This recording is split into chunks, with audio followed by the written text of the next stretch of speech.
बिस्मिल्लाहिर्रहमानिर्रहीम। Good morning students. आज की लैब में हम लोग फर्स्ट इक्वेशन ऑफ मोशन को इम्प्लीमेंट करेंगे मैटलैब के अंदर, और वो इक्वेशन है V F equal to V I plus A T. V F actually represent करा है इनिशियल वेलोसिटी को, वी आई रिप्रेजेंट कर सॉरी वी एफ रिप्रेजेंट करा फाइनल वेलोसिटी को, वी आई रिप्रेजेंट करा इनिशियल वेलोसिटी को, ए एक्सेलरेशन और T जो है वो टाइम को रिप्रेजेंट कर रहा है। ये इक्वेशन हमें इम्प्लीमेंट करनी है और इस इक्वेशन को देख के बहुत क्लियर हमें ये पता चल रहा है कि फाइनल वेलोसिटी कैलकुलेट करने के लिए हमारे पास इनिशियल वेलोसिटी होनी चाहिए, ए एक्सेलरेशन और टी टाइम की वैल्यू होनी चाहिए। तो आए हम इसकी इक्वेशन बनाते हैं। सबसे पहले मैटलैब के मेन इंटरफेस पे गए। As usual what we will be doing, first of all we will be starting a new script. एक नई फाइल मैंने ले ली है, उसको मैं सेव करूंगी। जो प्री डिफाइंड मैंने एक फोल्डर बनाया हुआ है मैटलैब के लिए, मैटलैब प्रैक्टिस टास्क के नाम से। चूंकि मैं इसमें first equation of motion implement करने वाली हूँ, मैं शॉर्ट फॉर्म में फर्स्ट इक्वेशन के नाम से इस फाइल को सेव करती हूँ। ठीक है, अगेन सबसे पहले हम कमेंट्स दे लेते हैं कि हम लोग कर क्या रहे हैं।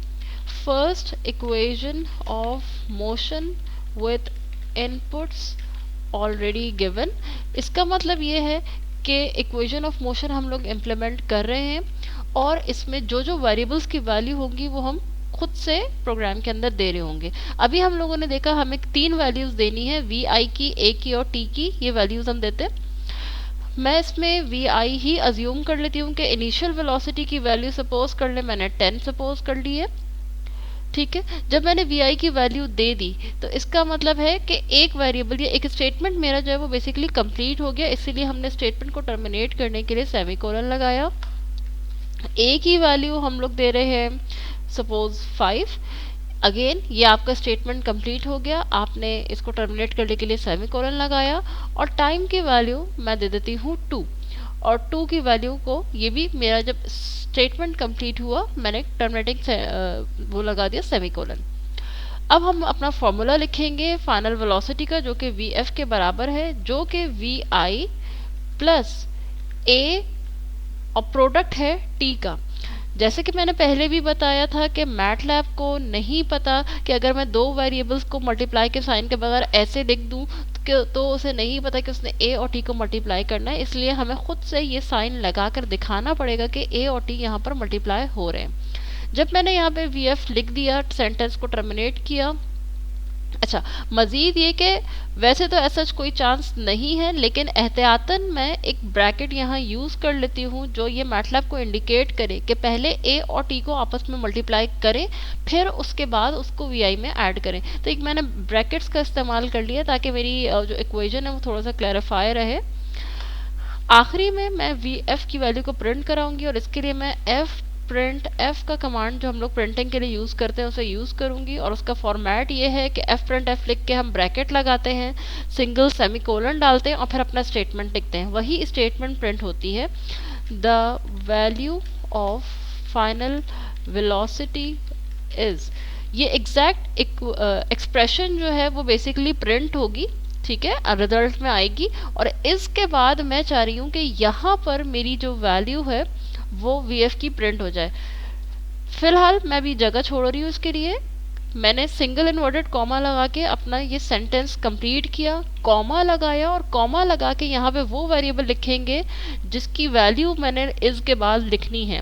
वो वेरिएबल क्या है? वो वेरिएबल है वी एफ। मैंने यहाँ पे वी एफ लिख दिया, ब्रैकेट क्लोज, सेमीकोलन लगा के आपका स्टेटमेंट क्लोज हो गया। अब मैटलैब को ये बताने के लिए कि वी एफ की वैल्यू को इस के बाद ही लगाना है, आप आइडेंटिफायर लगाएंगे परसेंटेज एफ नाम का, और फिर आपके पास ये आपकी स्टेटमेंट्स कंप्लीट हो गई। यानी वी एफ की वैल्यू जहाँ पे भी ये परसेंटेज एफ लिखा होगा उठ के आ जाएगी। सेव करते हैं इसको। अच्छा, लास्ट टाइम ये हो रहा था कि जब मैं अपना स्क्रीन रिकॉर्डिंग सॉफ्टवेयर यूज़ कर रही थी तो कुछ एरर दे रहा था रन करने के लिए, तीसरी दफ़ा में जाके रन हो रहा था। तो बहरहाल इस वक्त देख लेते। इसे मैंने रन किया, ऐसा जिसने इस वक्त कोई एरर नहीं दिया और फाइनल वेलोसिटी मुझे दिखा दिया है इसने कि इसकी वैल्यू 20 आ रही है। देखिए, मैं इस प्रोग्राम को जितनी दफ़ा भी रन करूंगी इसका आंसर 20 ही आएगा। क्यों 20 आएगा? क्योंकि मैंने इस प्रोग्राम में बाय डिफ़ॉल्ट वी आई की वैल्यू को 10, ए की वैल्यू को 5 और टी की वैल्यू को 2 पे फिक्स किया हुआ है। अगर मैं चाह रही हूँ कि ये वैल्यूज फिक्स ना हो बल्कि यूजर कोई इनपुट दे और जो कुछ भी वो इनपुट दे उससे फाइनल वेलोसिटी कैलकुलेट हो, तो मुझे क्या करना चाहिए? तो अब मैं यूजर से इनपुट जब भी लेना चाहूंगी वेरिएबल के अंदर, तो मैं ये टर्म लिखती हूँ इनपुट, ब्रैकेट लगाती हूँ और सिंगल सेमीकोलन लगाती हूँ और यूजर को ये बताती हूँ कि enter the value of V I. ठीक है, यूजर से कह रही हूँ कि वी आई की वैल्यू को एंटर करें। ये जो कोलन्स लगाए हैं ये मेरे फॉर्मेट का हिस्सा नहीं है, ये तो यूजर को लिखा हुआ ही आ रहा होगा कि दो सेमीकोलन लगे। ये जो है वो मेरे फॉर्मेट का हिस्सा सिंगल सेमीकोलन, ये लगाना, यहाँ से शुरू करना और सेमीकोलन इस सिंगल इन्वर्टेड कॉमा पे ख़त्म करना, ये हमारे फॉर्मेट का हिस्सा है। ब्रैकेट क्लोज किया, ये आपकी एक लाइन आ गई। बिल्कुल ऐसे ही मैं यही काम अब करूंगी ए की वैल्यू के लिए कि ए की वैल्यू भी जो हो वो यहाँ आ जाए। मैंने वही स्टेटमेंट कॉपी करके पेस्ट की, लेकिन मैं यहाँ वी आई की जगह क्या लिख दूंगी? ए लिख दूंगी। इसी तरह टी की जगह पे भी मैं यही स्टेटमेंट पेस्ट करती हूँ, लेकिन मैं यहाँ लिख देती हूँ टी। अब इससे हुआ क्या है? अच्छा, जहाँ पे दो दो सेमी कोलन्स आ गए वो हम लोग उसको रिमूव कर देते हैं। मैंने क्या किया है, जब कभी भी हम इनपुट लिख के इस तरह का स्टेटमेंट लिखते हैं तो होता क्या है कि जब भी प्रोग्राम रन होता है यूजर को ये enter the value of V I लिखा हुआ नजर आएगा। यूजर जो भी वैल्यू एंटर करेगा वो वी आई के अंदर जाके सेव हो जाएगी। फिर यूजर को लिखा हुआ नजर आएगा enter the value of A. User A में जो भी वैल्यू देगा वो ए में जाके सेव हो जाएगी। फिर यूजर को लिखा हुआ नजर आएगा enter the value of T. User जो भी टी की वैल्यू देगा वो टी में जाके सेव हो जाएगी। अच्छा, अब हम तमाम वैल्यूज जो है वो कहाँ से ले रहे हैं? यूजर से ले रहे हैं। यूजर वी आई की वैल्यू देगा, ए की वैल्यू देगा और टी की वैल्यू देगा, वो उनके कॉरस्पॉन्डिंग वेरिएबल्स में जाके स्टोर हो जाएंगी। फॉर्मूला लग जाएगा फिर, क्योंकि जो जो वैल्यूज यूजर ने दी होंगी उस उन वैल्यूज पे फॉर्मूला लग रहा होगा और वी एफ कैलकुलेट होगा और फिर एफ प्रिंट एफ के साथ जो है वो प्रिंट हो जाएगा। इस वक्त इस स्क्रीन के ऊपर कुछ वैल्यूज थी जिसको मैंने किस तरह से डिलीट किया। या तो मैं CLC लिखूं और एंटर करूंगी तो वो पुरानी तमाम जो चीज़ें हैं उसको डिलीट कर देगा। दूसरा काम मैं ये कर सकती हूँ कि क्लियर कमांड विंडो दबाऊंगी, ठीक है, और ये जो है वो कमांड विंडो को क्लियर कर देगा।